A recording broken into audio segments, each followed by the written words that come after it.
Our political stories used to change from day to day, but in a COVID-19 world, they're changing from hour to hour and minute to minute. CBC Saskatchewan political reporter Adam Hunter joins me now in Regina. Adam, we know the reopen plan is mostly going full steam ahead for Monday, now with childcare. That's right. There's some changes in the last couple of days here with some childcare concerns that were raised last week by people who are going back to work in phase 1 and 2, first on Monday, May 4th, and then phase 2, which starts right after the May long weekend.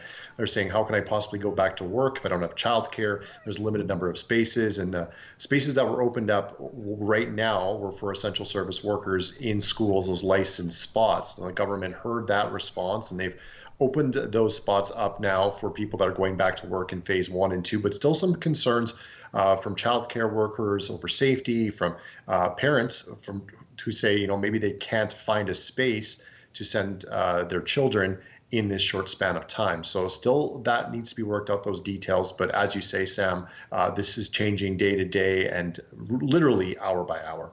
There was a big communication mishap between the Lloydminster Hospital, the Health Authority, and the Ministry of Health, which led to a public communication breakdown today. The CEO of the SHA apologized for it. I think there's a lot of lessons being learned here. Yeah, we're seeing that change even today, as we heard CEO of the SHA, Scott Livingstone, say that we have word of an outbreak at the PA Hospital, Victoria Hospital in Prince Albert, with a patient testing positive there. He also said in the news conference this afternoon that there was going to be an imminent declaration of an outbreak in Beauval, even though those details he said were changing minute to minute. He didn't have a lot to tell us on that at the time.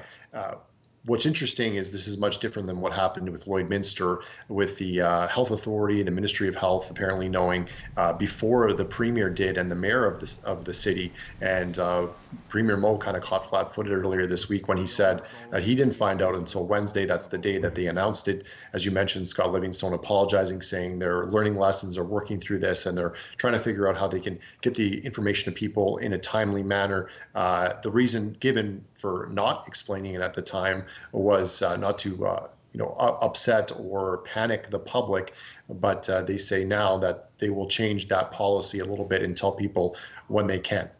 As Alberta continues to have exponentially more cases and Manitoba looks to reopen some services on Monday, there is a real concern about interprovincial travel. What have you been hearing about that?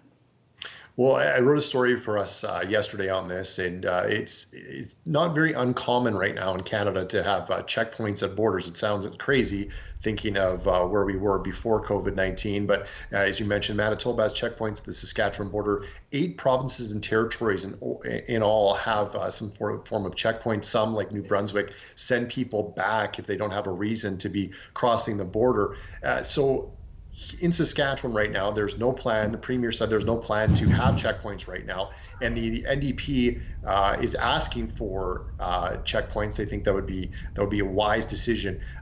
But they're stopping short of saying that they should be mandatory and sending people back, that maybe they should just be for tracking purposes, see why people are coming in and out of the province, make sure they're traveling for necessary reasons. This is especially important when we're seeing outbreaks in La Loche, that the Chief Medical Health Officer today is saying those can be linked to a oil sands project in Fort McMurray over the border. People coming back and forth for work into La Loche may have brought COVID-19 into the community. Now we say that's the #1 hotspot in the province, and we have Lloydminster, which is on the border, obviously, where that's another case where there's an outbreak in a hospital. So the border thing right now, Premier poured cold water on it, but it could be something that comes up again in the coming days. As you mentioned, Alberta with way more cases and many more deaths, even with a bigger population, like 15 times more of the deaths in Saskatchewan right now due to COVID-19.